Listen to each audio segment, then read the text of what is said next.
உப்பும் மஞ்சளும் சேர்த்து கொதிக்கிற தண்ணியில் கட் பண்ணிய ஒரு காலிஃப்ளவரை சேர்த்து 1 நிமிஷம் கொதிக்க வைத்து எக்ஸ்ட்ரா தண்ணியை வடிகட்டி எடுத்துக்கலாம். உப்பு சேர்த்து 200 கிராம் அரிசியை வேக வைத்து ஆறுனதும் உதிர்த்து எடுத்துக்கலாம்.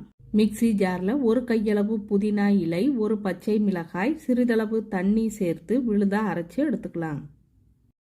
கடாயில் 5 டீஸ்பூன் எண்ணெய், கட் பண்ணிய ஒரு பெரிய வெங்காயம், 1 டீஸ்பூன் இஞ்சி பூண்டு விழுது சேர்த்து பச்சை வாடை போகிற வரையும் வதக்கி ரெடி பண்ணிய காலிஃப்ளவர், அரைத்த புதினா மிக்ஸ், தேவையான அளவு உப்பு சேர்த்து பச்சை வாடை போகிற வரையும் வதக்கி உப்பு சேர்த்து வேக வைத்த சாதம் சேர்த்து மிக்ஸ் பண்ணி எடுத்துக்கலாம். புதினா காலிஃப்ளவர் சாதம் ரெடி.